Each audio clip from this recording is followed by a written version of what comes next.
నమస్తే, నేను Prem. Welcome to Khyati Connects. అరచేతిలో స్మార్ట్ ఫోన్, అందులో డేటా ఉంటే చాలు. ఎవరైనా జర్నలిస్టే, ఎవరైనా విశ్లేషకుడే. కానీ ఈ స్వేచ్ఛ మితిమీరితే, వ్యక్తిగత కక్షల కోసం, రాజకీయ పగ కోసం ఫేక్ న్యూస్ను సృష్టిస్తే, అలాంటి సోషల్ మీడియా ఉగ్రవాదులకు డిప్యూటీ సీఎం పవన్ కళ్యాణ్ అక్షరాల సర్జికల్ స్ట్రైక్ లాంటి వార్నింగ్ ఇచ్చారు. స్వేచ్ఛ ఉంది కదా అని దాన్ని దుర్వినియోగం చేసి దుష్ప్రచారాలు చేయవద్దు. ప్రభుత్వాన్ని ప్రశ్నించండి, తప్పులేదు. కానీ అసత్యాలు ప్రచారం చేస్తే ఊరుకునేది లేదు అంటూ పవన్ చేసిన కామెంట్స్ ఇప్పుడు సోషల్ మీడియాను షేక్ చేస్తున్నాయి. పోస్టులు పెడుతున్న కుర్రాళ్లకు ఆయన ఇచ్చిన ఆ ఫ్యూచర్ వార్నింగ్ ఏంటి? కూటమి సర్కార్ నెగిటివ్ ప్రచారాన్ని ఎలా అడ్డుకోబోతుందనేది ఇప్పుడు చూద్దాం.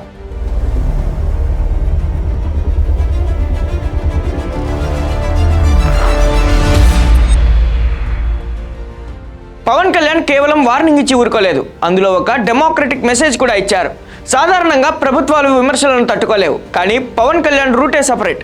ప్రభుత్వాన్ని ధైర్యంగా ప్రశ్నించండి, మా విధానాలను విమర్శించండి, అందులో ఎలాంటి తప్పు లేదు అని ఆయన స్పష్టం చేశారు. ప్రజాస్వామ్యంలో ప్రశ్నించే గొంతుకలను ఎప్పుడూ స్థానం ఉంటుందని తెలిసి చెప్పారు. కానీ విమర్శ ముసుగులో విషం చిమ్మితే, లేనిపోనివి కల్పించి దుష్ప్రచారాలకు తెరలేపితే మాత్రం చట్టం తన పని తాను చేసుకుపోతుందని కౌంటర్ ఇచ్చారు. ఇది నేరుగా ప్రతిపక్ష వైఎస్ఆర్సీపీ సోషల్ మీడియా వింగ్ కు ఇచ్చిన టార్గెటెడ్ వార్నింగ్ అని రాజకీయ విశ్లేషకులు చెప్తున్నారు. వాట్సాప్, ఫేస్బుక్ ఓపెన్ చేయగానే ఏదో ఒక వార్త కనిపిస్తుంది.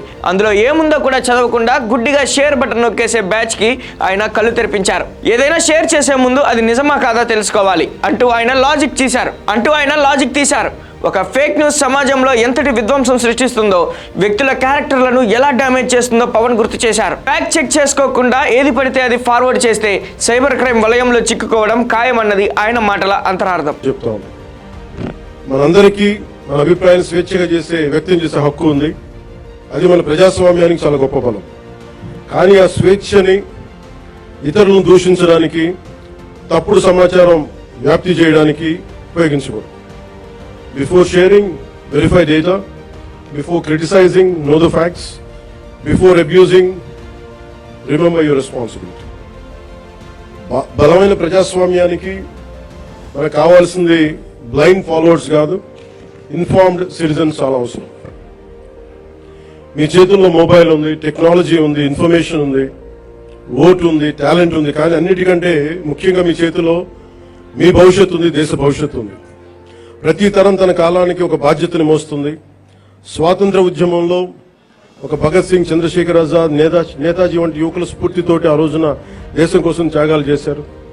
స్వాతంత్రం వచ్చిన తర్వాత తరాలు దేశ నిర్మాణానికి పునాదులు వేశాయి.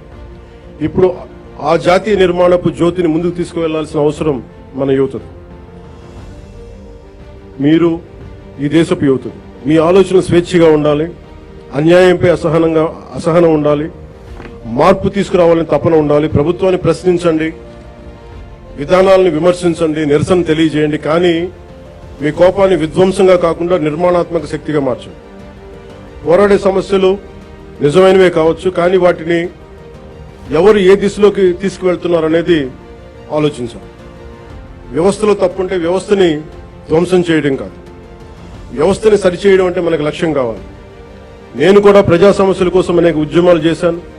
కానీ ఎక్కడా కూడా ప్రజల ఆస్తుల్ని ధ్వంసం చేయడం కానీ, హింసకి దారి తీయడం కానీ, సమాజాన్ని విభజించడం ఎప్పుడు మార్పుకి మార్గం కాదనే ఆలోచన ఎప్పుడు దృష్టిలో పెట్టుకొని ఉద్యమాలు చేశాను.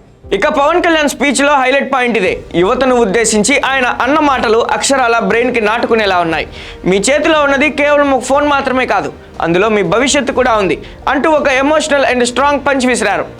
పనికి మారిన రాజకీయాల కోసం ఎవరో లీడర్లు చెప్పారని ఒకరిని బూతులు తిడుతూ పోస్టులు పెడితే, రేపొద్దున సైబర్ క్రైమ్ పోలీసులు కేసు నమోదు చేస్తే, ఆ తర్వాత పాస్పోర్ట్ రాదు, ప్రభుత్వ ఉద్యోగం రాదు, ప్రైవేట్ కంపెనీలు బ్యాక్గ్రౌండ్ చెక్ చేస్తే కెరీర్ నాశనం అయిపోతుంది. మీ భవిష్యత్తును మీ చేతుల్లోనే, మీ స్మార్ట్ ఫోన్తోనే నాశనం చేసుకోవద్దని పవన్ కళ్యాణ్ యూత్ కు గట్టిగా దిశానిర్దేశం చేశారు. చూశారుగా, ఒకవైపు భావ ప్రకటన స్వేచ్ఛను గౌరవిస్తూనే, మరోవైపు దుష్ప్రచారాల కోరలు పీకేలా ఆయన ఇచ్చిన వార్నింగ్ ఏపీ పొలిటికల్ సర్కిల్స్ లో హాట్ టాపిక్ గా మారింది.